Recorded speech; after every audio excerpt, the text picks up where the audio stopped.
नमस्कार. येत्या खरीप हंगामापासून संपूर्ण राज्यात एक खूप मोठा बदल होतोय आणि तो म्हणजे नवीन डिजिटल क्रॉप सर्व्हे म्हणजेच DCS ॲपचा अवलंब. पीक पाहणीमध्ये चक्क 100% अचूकता आणण्याचा हा राज्याचा एक अतिशय महत्त्वाकांक्षी आणि पूर्णपणे तंत्रज्ञानावर आधारित प्लॅन आहे. तर ही संपूर्ण यंत्रणा नक्की कशी काम करणार आहे आणि यामुळे काय बदल घडणार आहेत हे आज आपण अगदी सोप्या भाषेत समजून घेऊया. चला तर मग थेट मुळाशी जाऊया. आपल्यासमोर सर्वात मोठा प्रश्न हा आहे की महाराष्ट्र सरकार प्रत्येक पिकाचं डिजिटल मॅपिंग कसं करणार आहे. आता विचार करा, राज्याचा अवाढव्य भौगोलिक विस्तार आणि लाखो हेक्टरवर पसरलेली शेती पाहता हे काही साधं सोपं काम नाहीये.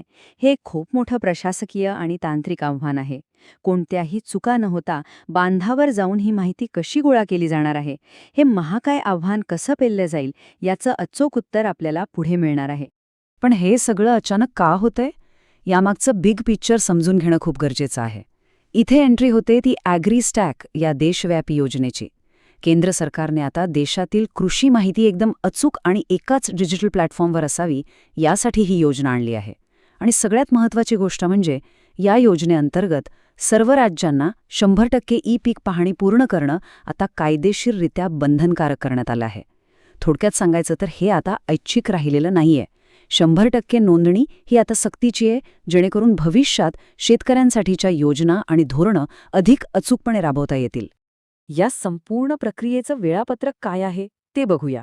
21 मे 2026 रोजी राज्याच्या मुख्यमंत्र्यांच्या हस्ते या नवीन DCS ॲपचं अधिकृत लॉन्चिंग आधीच झालं आहे आणि याची प्रत्यक्ष अंमलबजावणी येत्या 1 जुलैपासून म्हणजेच खरीप हंगामाच्या अगदी पहिल्या दिवसापासून संपूर्ण राज्यभरात सुरू होणार आहे.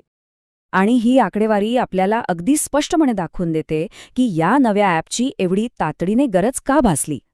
आपण जर मागील काही वर्षांचे रेकॉर्ड्स बघितले तर पीक पाहणीचं प्रमाण हे जेमतेम 60 ते 70% आसपासच असायचं.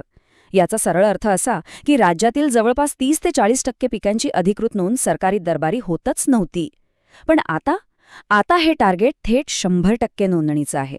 60% थेट 100%पर्यंतची ही जी मोठी झेप आहे ना, हेच खरं मोठं आव्हान आहे.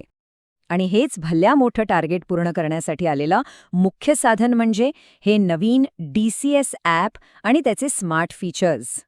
हे ॲप प्रत्यक्ष जमिनीवर काम कसं करतं याचे टप्पे अगदी सोपे पण कडक आहेत. पहिलं म्हणजे प्रत्यक्ष शेतात जावंच लागतं. दुसरं, तिथे गेल्यानंतर पिकाचं एकदम तंतोतंत जिओ टॅगिंग म्हणजेच अचूक भौगोलिक स्थान ॲपद्वारे नोंदवलं जातं.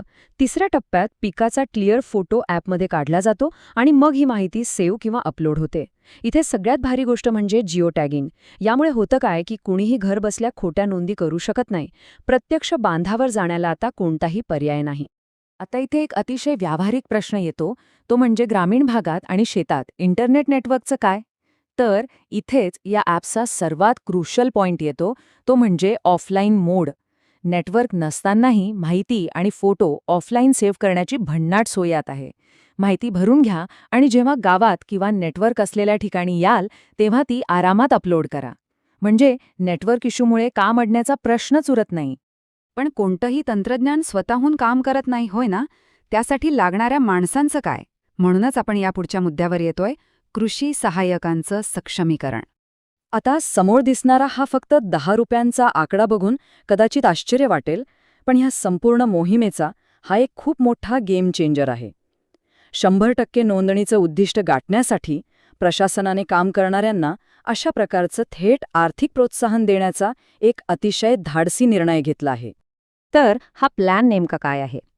पीक पाहणी करणाऱ्या कृषी सहाय्यकांना आता प्रति प्लॉट 10 रुपये असं मानधन दिलं जाणार आहे.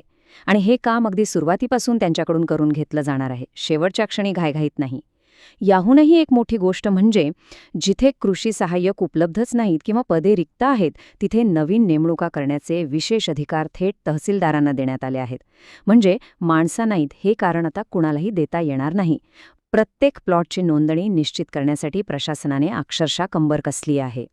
तर या सगळ्याचा शेवटचा आणि सर्वात विचार करायला लावणारा प्रश्न, या 100% अचूक माहिती संकलनामुळे भविष्यातील कृषी नियोजनाची दिशा कशी बदलेल?